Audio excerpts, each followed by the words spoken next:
Voilà, je suis toujours sur la diction collection Barbazo. On est parti pour le cours sur l'arithmétique. Alors, on va essayer d'expliquer un peu ce qui est... d'essayer de décortiquer un peu le cours. Donc là, on nous parle de multiples et de diviseurs.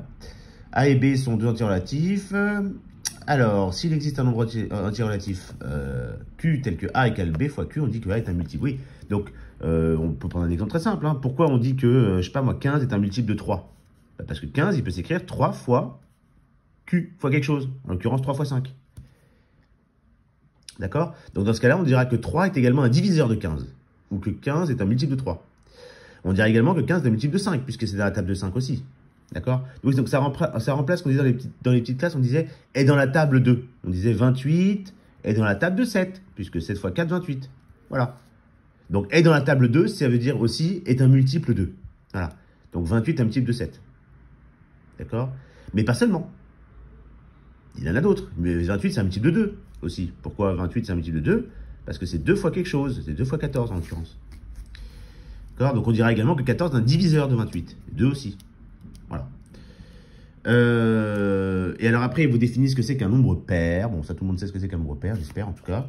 Un nombre pair, c'est un nombre qui peut s'écrire 2 fois quelque chose. Et un nombre impair, c'est 2 fois quelque chose plus 1. C'est le suivant d'un pair. Un nombre impair, c'est le suivant d'un nombre pair. Voilà. Donc par exemple, je sais pas 28. 28, c'est 2 fois quelque chose. C'est ce que j'ai écrit là. Donc comme c'est 2 fois un nombre, quelque chose, alors 28 est pair. Donc, je sais pas moi, 120 c'est pair, parce que c'est 2 fois 60. Voilà. Donc c'est une première chose. Et puis un nombre impair, par exemple 31, bah ça c'est pas pair, c'est impair. Et pourquoi c'est impair? Bah parce que c'est 2 fois quelque chose, ok, plus 1. Et c'est combien 2 fois quelque chose plus 1? Bah oui, 31 c'est 30 plus 1. 30 c'est pair, c'est 2 fois 15. Donc en gros, un impair, ça veut dire que c'est impair plus 1. Donc un impair, je peux l'écrire là, impair, c'est un nombre pair plus 1. On peut même dire moins 1 aussi. Si on prend, si on vérifie des bonnes conditions, on peut trouver moins 1 aussi. Bon, un nombre pair plus 1. Et puis après, il nous parle de nombre premier. Alors un nombre premier, par contre, ça c'est un peu plus subtil.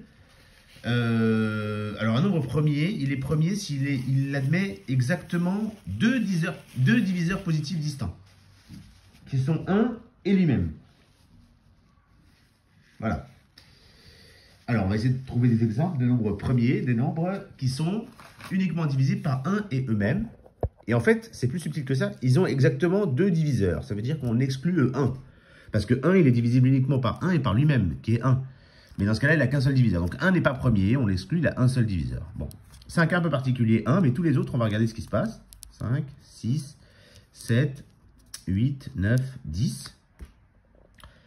Bon, j'ai pris le premier, et si jamais je trouve une multiplication qui est autre que 1 fois quelque chose, parce que 1 fois 2, ça marche. 1 fois 3, 1 fois 4, jusqu'à 1 fois 5, donc 1 fois 5, 1 fois 6, ça marche tout le temps. 1 fois 7, c'est toujours vrai ça. 1 fois 9, mais ça ne veut pas dire qu'ils sont tous premiers. Ça marche tout le temps, qu'ils soient premiers ou pas. Mais premier, ça veut dire qu'il n'y a que ça. Il n'y a que cette multiplication-là qu'on peut faire. Donc là, est-ce qu'il n'y a que 1 fois 2 qui fait 2? Oui, donc premier.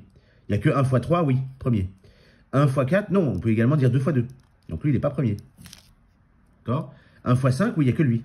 1 fois 6? Effectivement, 6 fait 1 fois 6, mais il y a également 3 fois 2. 7, donc c'est pas bon, c'est pas premier. Là, c'est premier. 1 fois 8, alors oui, ça fait 1 fois 8, mais également 2 fois 4. 1 fois 9, mais également 3 fois 3. 1 fois 10, mais également 2 fois 5. Donc là, vous voyez, tout cela, ils ne sont pas premiers. Les trois derniers, là. Bon, donc voilà, donc les nombres premiers, je vais les entourer ici. 2, 3, 5, 7. Bon, 11, il aurait été premier, celui qui suit là. 11, il n'y a rien d'autre que 1 fois 11. Donc lui, ça aurait été bon. Voilà, donc c'est ça un nombre premier. Et puis après, il vous parle de fractions irréductibles. Alors, une fraction est irréductible si il n'y a pas de diviseur commun au numérateur et au dénominateur.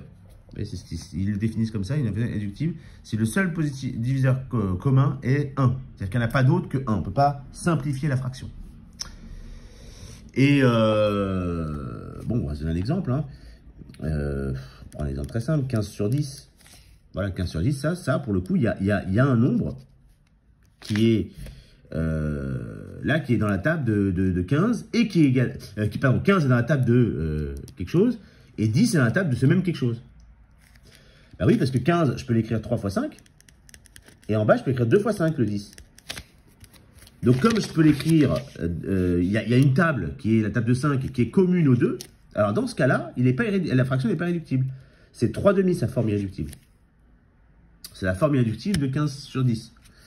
Alors évidemment, si on a un nombre premier, on va prendre 5, divisé par 8. Là, on est sûr que c'est irréductible. Pourquoi? Parce que 8 n'est pas dans la table de 5.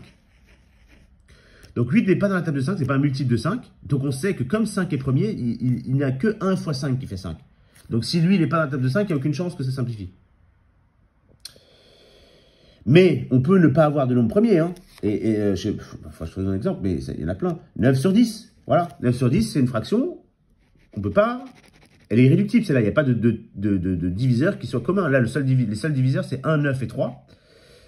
Et là, c'est 2, 5 et puis 1, 10. Donc là, il n'y en a aucun qui sont communs aux deux à part 1. D'accord? Donc là, c'est-à-dire que si je fais la même chose que là, je vais avoir 3 fois 3. Et là, en bas, je vais avoir 5 fois 2. Donc il n'y a rien qui peut simplifier. Il n'y a pas de table commune. C'est ça qu'ils veulent dire. Et pourtant, quand on regarde 9 et 10, bah, aucun des deux n'est premier. Hein. 9 n'est pas premier, puisqu'il peut s'écrire 3 fois 3. Et 10 n'est pas premier, puisqu'il peut s'écrire 5 fois 2. Et pourtant, le quotient, la fraction, pardon, est irréductible.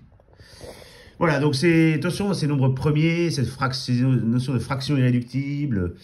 Voilà, alors je peux même spoiler un peu la suite. En fait, on dira que 9 et 10 ne sont pas premiers, mais en fait, ils sont premiers entre eux.